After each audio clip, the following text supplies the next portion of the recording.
elle se passe en Angleterre. Notre héros s'appelle John. John, ça fait bien anglais, ça. Ouais, John. John est amateur de scie. Ça se passe dans les années 80. Dans les années 80, il y avait d'ailleurs toute une vague d'amateurs de scie. Donc les mecs mettaient des antennes assez longues sur les rebords des fenêtres. Quand ils avaient de la chance, ils pouvaient les mettre sur les toits et ça captait tout ce qu'il y avait aux alentours. Et lui, c'est un fervent amateur. Il passe son temps libre à écouter les ondes. Alors il va d'une onde à une autre, ainsi de suite, pour chercher et écouter ce qui se passe. Parfois il tombe sur les ondes de la police. Il sait qu'il n'a pas le droit, mais il écoute.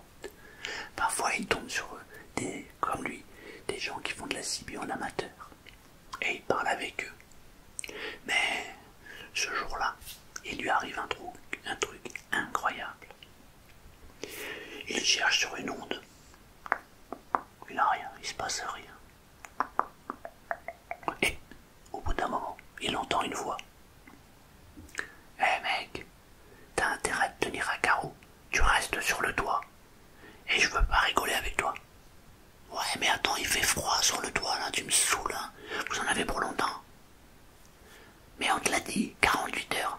Mais tu crois quoi? Tu crois qu'on peut ramasser 3 millions comme ça? Il entend 3 millions de livres sterling. C'est ce que je viens d'entendre. Il se dit quoi? Il était pas prêt à entendre ça. Il se demande s'il n'a pas rêvé d'ailleurs. Mais il enregistre toujours tout ce qu'il entend. Il prend son magnétophone, il rembobine et il réécoute. Non, c'est bien 3 millions. 3 millions de nouvelles livres sterling. Waouh, qu'est-ce que c'est? Qu'est-ce qui se passe?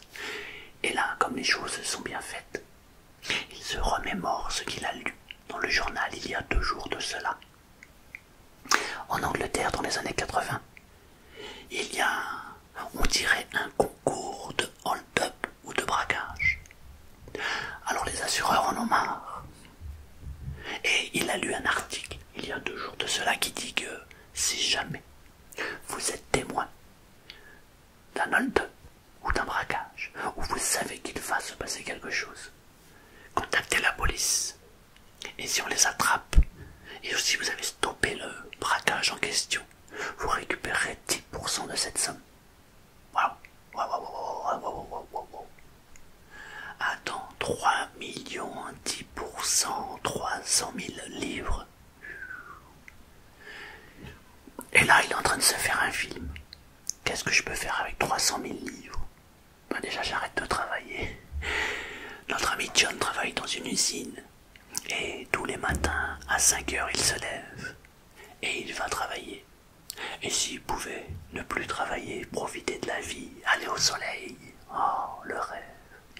Mais on n'en est pas encore là. Alors il attend patiemment. Il attend. Allô, tu m'entends? Oh, ça, qu'est-ce qui se passe? Il y a l'excitation. Allô? Oui. Bon, dis-moi, vous en êtes où là? On a pété le mur, c'est bon. Mais avec le chalumeau, il y a beaucoup de fumée, donc on pourra pouvoir continuer. Il va falloir qu'on s'arrête là. Il va falloir laisser passer la fumée, parce que si on entre maintenant, la fumée va éveiller les soupçons du garde. Quoi? Le garde? C'est bien ça, c'est donc un braquage. Attends, mais tu veux que j'attende sur le toit, moi? Mais je vais pas attendre sur le toit comme ça. Écoute, on t'a dit qu'il fallait prendre ton mal en patience. Ce que tu fais, tu descends dans l'appartement d'en dessous comme prévu, et tu remontes dans 4 ou 5 heures quand je te le dirai. Il faut attendre que la fumée se dissipe. Putain, vous faites chier, vous pouvez pas aller plus vite? Non, on peut pas. Et arrête de gueuler, on va exciter tout le monde là. On va se réveiller, ça va réveiller tout le monde. En plus, on peut plus continuer, tu vois bien qu'il y a de moins en moins de bruit. Effectivement, on entendait des bus, de la circulation, mais là, il y a de moins en moins de bruit. Alors on est obligé de stopper. On fait une pause, on n'a pas le choix. La discussion s'arrête. Oh, John réécoute ce qu'il vient d'entendre. Il y a beaucoup de bruit, effectivement. On peut entendre les bus derrière. Mais ça se passe ici, ça se passe dans ce quartier. Je reconnais le bus de la 3e rue. Oh, il y a des enfants qui crient, il se met par la fenêtre, effectivement il entend des enfants jouer. Il n'y a pas de doute. Ce braquage, ce cambriolage, cet hold-up, il ne sait pas trop ce que c'est, est en train de se passer dans son quartier. Il prend le téléphone. Allô, bonjour, pourrais-je avoir la police? Oui, vous y êtes. Bonjour monsieur, voilà, je m'appelle John Smith. J'habite quartier Intel. Je suis cibiste amateur et je viens d'entendre une chose incroyable. Ah bon, qu'avez-vous entendu? Et il explique là. J'ai entendu 2 hommes discuter. Et ils sont en train de préparer un mauvais coup. Ils parlent de braquage. Alors je ne sais pas si c'est un braquage, un hold-up ou quelque chose. Mais ce qui est sûr, c'est qu'il y a 3 millions de livres sterling au bout. Le policier l'écoute. Ah d'accord, ok. Vous avez une autorisation pour faire de la CB. Mais monsieur, je suis en train de vous parler d'un braquage, d'un truc, d'un coup à 3 millions. Vous avez entendu? Mais vous n'avez pas lu les journaux? Il y a 2 jours, les assurances se plaignaient de tous ces braquages, de tous ces vols. Je vous appelle et vous me posez ce genre de questions. Bon, écoutez, monsieur. Écoutez encore. Renseignez-vous un peu plus sur ce qui se passe. Quand vous aurez plus d'informations, rappelez-nous. Et le policier raccroche. Oh. John est dépité. Mais c'est incroyable. Il va pas bien parce que il a l'impression que ces 300 000 livres sterling lui passent sous le nez. Il y a que ça qui l'intéresse, lui il s'en fiche du braquage. C'est la récompense qui l'intéresse. Alors il se met à attendre. Il va pas aller au travail aujourd'hui. Il attend patiemment. Il va se faire un café. Puis un 2e café. Ça fait 3 heures que il attend. 4 heures. 5 heures. C'est peut-être son 10e café. Et là, une voix. Ouais, tu m'entends? Bob, tu m'entends? Oh, il note. Il y a un certain Bob. C'est la voix beaucoup plus grave. La voix d'hier. Ouais, qu'est-ce qu'il y a? C'est bon, t'es réveillé? Mais je me suis pas endormi, je t'attendais. Tu peux remonter là-haut, mais je suis déjà là-haut. Ah, ok. Bon, c'est bon, on va reprendre. Il faut vraiment que tu regardes ce qui se passe, hein? D'accord. Et pendant 15 minutes, il ne se passe rien.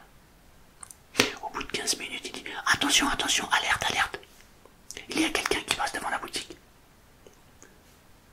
Ah, silence. Tout le monde se tait, parce qu'on entendait un petit brouhaha derrière. C'est bon, il est parti.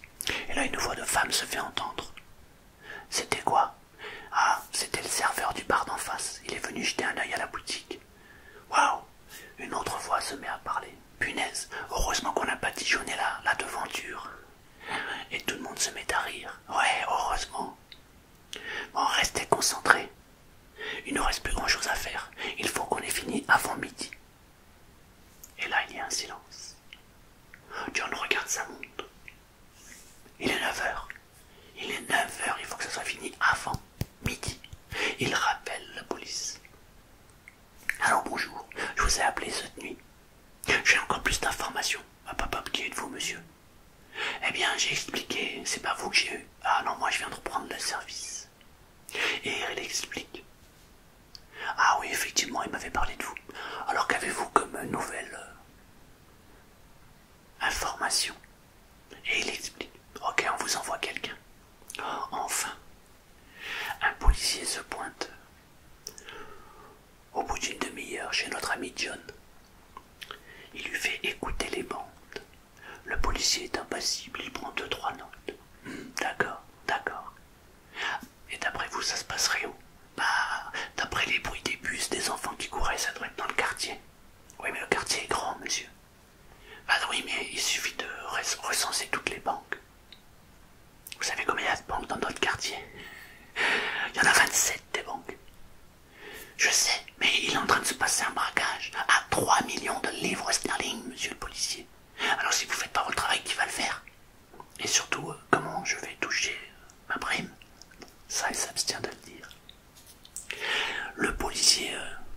John est un peu dubitatif. Au bout d'un moment, ça vient sonner à la porte. Qu'est-ce que c'est? Il ouvre la porte. C'est deux autres policiers qui sont là et qui sont venus chercher le collègue parce qu'il était bien long. Ils avaient eu peur de l'avoir perdu. Et alors ils expliquent que, vous inquiétez pas, nous menons notre enquête. C'est comme ça que nous procédons dans la police. Ne vous inquiétez pas. Et ils s'en vont. Au bout d'une demi-heure, le cibiste amateur entend encore des voix. Bon, je crois qu'on va pouvoir le faire, on va être prêt. On va rentrer. À midi, ta pente, quoi qu'il arrive. Toi, sur le toit, tu t'en vas. Tu récupères tes affaires et tu t'en vas. Avant midi, s'il y a quoi que ce soit, tu nous préviens. On va péter les coffres maintenant. Et on a jusqu'à midi. Il nous reste 2 heures pour faire ce qu'on a à faire.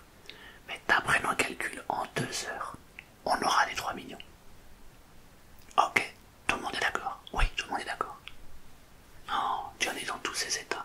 Il rappelle la police. Allô, il vient d'avoir des nouvelles. Ils vont attaquer maintenant. À midi, il faut que ce soit terminé. Oui, oui, monsieur, vous nous avez déjà expliqué. John est dépité. Mais à qui dois-je expliquer ce braquage? Oh, vous avez qu'à appeler Scotland Yard. Ok, je vais appeler. Et il raccroche. Et il appelle Scotland Yard. Et il explique la situation. Mais monsieur, fallait nous appeler de suite. Vous avez appelé au quartier, à la police de quartier. Ce n'est pas leur travail. Ce sont des amateurs, ils connaissent rien. Il a à peine le temps de raccrocher que 2 inspecteurs de Scotland Yard se trouvent devant sa porte. Racontez-nous tout. Pour John, ça devient enfin la réalité, son rêve qui se concrétise. Alors il explique.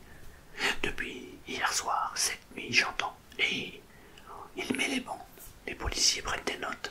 Alors c'est un quartier bruyant, effectivement, il y a beaucoup de bruit dans ce quartier. On entend les autobus, effectivement, dans ce quartier, il y a les autobus. Et puis c'est surtout que je suis cibiste amateur. Donc les ondes que je viens de capter, elles ne peuvent être qu'ici. Je vois pas pourquoi elles devraient être plus loin. D'accord. Ce qu'il y a, c'est qu'il y a beaucoup de banques dans le quartier. Je sais, vos collègues me l'ont déjà dit. Alors j'ai une idée. Pourquoi n'appelez-vous pas des spécialistes de CB et des téléphones? Ils sont capables de capter les ondes. Parce que le cibiste amateur avec qui que j'entends, sa CB est allumée non-stop. Vous pouvez capter les ondes. C'est une bonne idée. Au bout d'une demi-heure, le quartier est bouclé. Il y a des policiers partout. Et puis, au bout d'une heure, il est 11h, 11h30. On entend à la CB. Bon les gars, on a bientôt terminé. On va bientôt plier. Il reste 30 minutes. John est dans tous ses états. L'excitation est à son comble. Mon Dieu, je vais enfin toucher ce que je dois toucher. 300 000 livres sterling. Mon Dieu. Il est midi. Allô les gars, ouais, c'est bon, on plie bagage. L'autre qui est sur le doigt s'apprête à tout ranger. C'est bon, vous avez pris tout ce que vous aviez à prendre. Ouais, t'inquiète, il y a même un peu plus que 3 millions. T'inquiète pas, on a tout. On va pouvoir fêter ça. Les policiers d'Angleterre ont bouclé le quartier. Ils sont armés jusqu'aux dents. Ils regardent tous les gens passer. Ils ont bouclé pratiquement toutes les banques, si ce n'est toutes les banques. Ils ont contacté tous les directeurs de toutes les banques. Il faut dire que Londres, c'est une grande ville quand même. Et alors, il se passe rien. Midi vient de passer. Le braquage est terminé. Il est bientôt 13h. Ils ont fait toutes les banques une après une. Elles sont toutes nickel. Il n'y a rien eu. John est dépité. Il est dans tous ses états. Mon Dieu, mais c'est pas possible. Vous l'avez entendu comme moi. Il s'est rien passé à Londres. Et pourtant, 2 jours plus tard, dans les informations de Londres, il entend aux informations, juste une petite information qui dit que en Australie, à Sydney, il y a eu encore un braquage.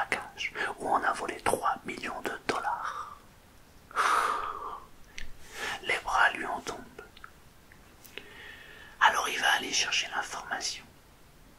Et il va regarder dans les journaux à la bibliothèque municipale. Et il constate que c'est un braquage d'une banque qui a eu lieu. Les braqueurs avaient loué le magasin qui était juste à côté de la banque. Et en face de cette banque, il y avait un bar où effectivement un serveur s'était placé devant la vitre parce qu'il avait cru entendre du bruit. Mais il avait pensé que c'était des travaux. Alors il était reparti à son boulot. Et la banque s'est fait braquer par les sous-sols. Il y avait un ancien tunnel de métro. Ils ont juste percé un trou. Ils sont rentrés et ils ont percé le carrelage, le sol de la banque. Et ça n'a pu être fait que par une femme qui était très mince. Effectivement, il avait entendu le bruit d'une femme. Malheureusement pour lui, ce braquage n'avait pas eu lieu à Londres, mais en Australie. Et il n'aura jamais eu sa prime. Adios amigos, l'oseille. Pas d'argent pour lui. Mais la police est revenue frapper à sa porte pour lui dire que c'était très bien ce qu'il avait fait. Parce que si ça s'était passé à Londres, ça aurait été un héros. Mais qu'il fallait faire attention, car en tant que civiste amateur, il n'avait pas écouté toutes les ondes. Et c'est ainsi que ça termine cette histoire. J'espère qu'elle vous a plu, et si elle vous a plu, mettez un pouce et un petit commentaire, ça aide au référencement.